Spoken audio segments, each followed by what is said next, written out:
Well, huge part of the history of Formula One, and especially so McLaren, was obviously linked to McLaren Honda name, an iconic name, and it's definitely a lot of memories for me, but obviously a lot of success on track, still the record of the number of wins over one season. So a lot of pressure, but nice pressure and good challenge for the future. So we changed a lot in McLaren racing over the past months, obviously, what we can so-call deep restructuring.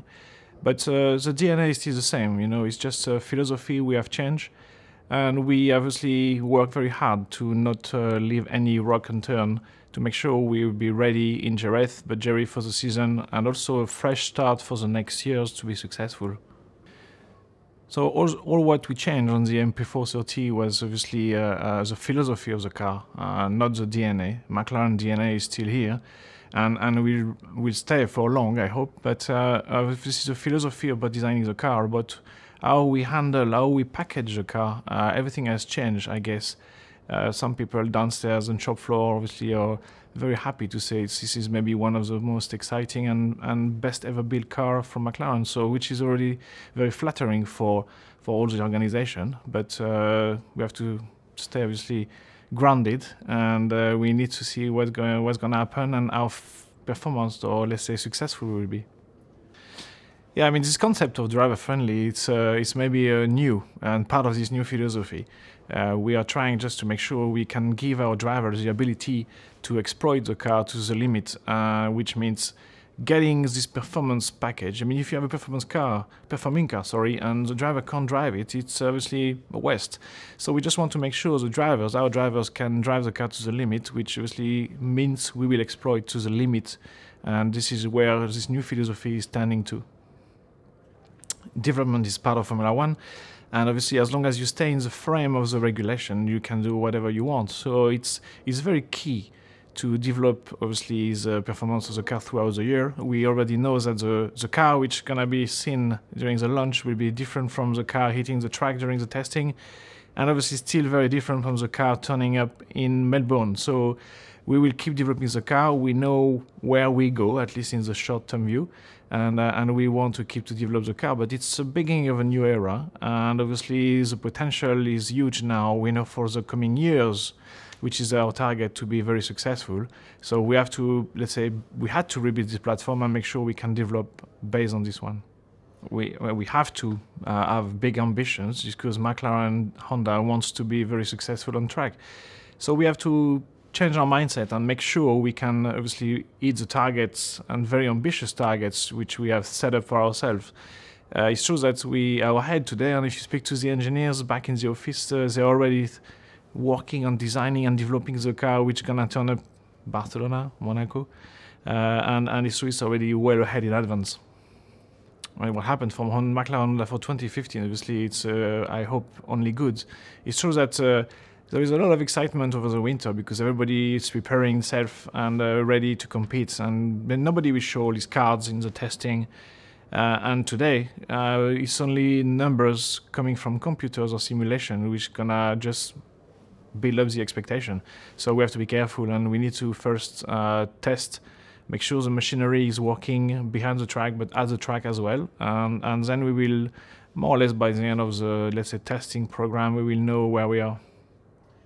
The lack of testing is obviously very, makes life complicated a little bit to understand where everybody is in terms of level of comparing different teams, different cars.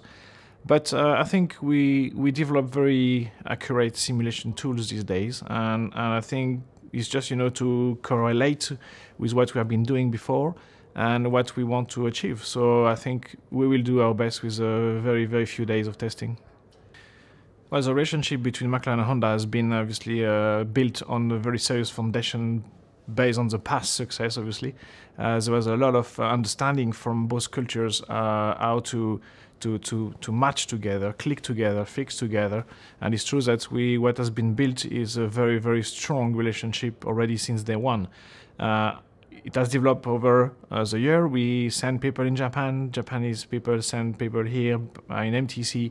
And I have to say, when the official deadline was hit, there was really already a very good synergies between both companies.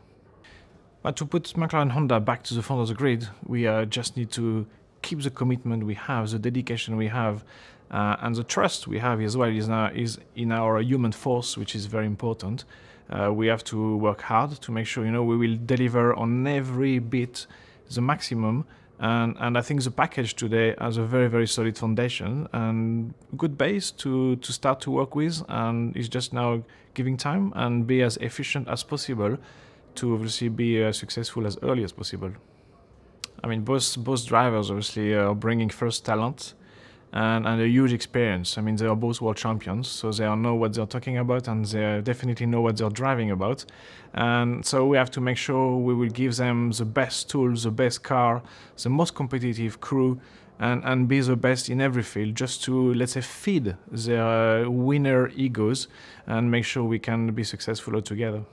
I mean, Kevin will bring obviously a very key supporting advice and, let's say, role.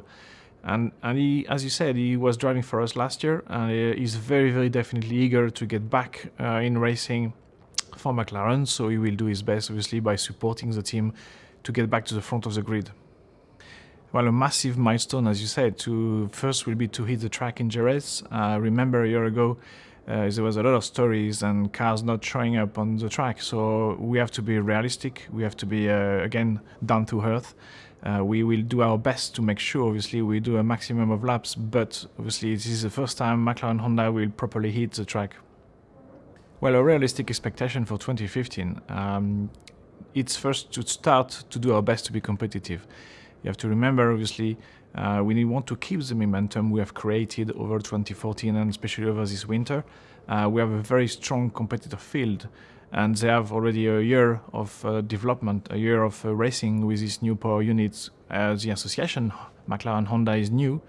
We are a year behind, we have to catch up, but definitely we will make sure we are keeping or gathering this momentum to catch up and be competitive as soon as possible. Yeah, I mean, our partners obviously are crucial for the F1 team, especially at McLaren. You can see we have a lot of partners. We have new signing partners this year, which is very important. Most important as well, it's not only stickers on the cars or on the garage walls, it's also the way they engage with us, which is part of the success story. So the more we keep them around us and being part of the life of the team, the more successful we will be.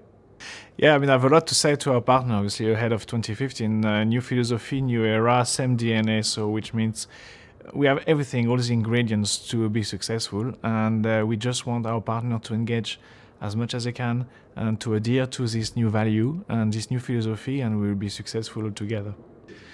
I mean, the technical contribution from ExxonMobil is a very interesting one, very important for us.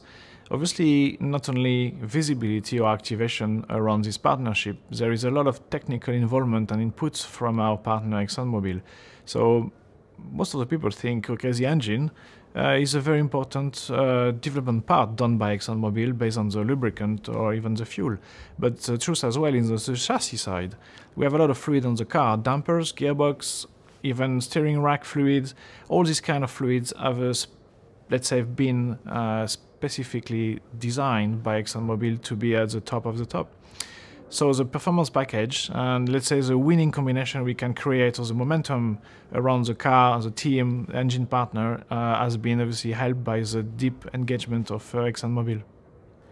So the technical contribution of SAP is a very interesting one. A lot of modern and current racing are very process driven, and obviously to have us SAP on board is very crucial to manage, to understand where you are, to measure your KPI. I mean, it's very vast, and we obviously have been very thankful to have SAP on board to develop these process protocols and make sure we can measure our progress, and we need to know where we go.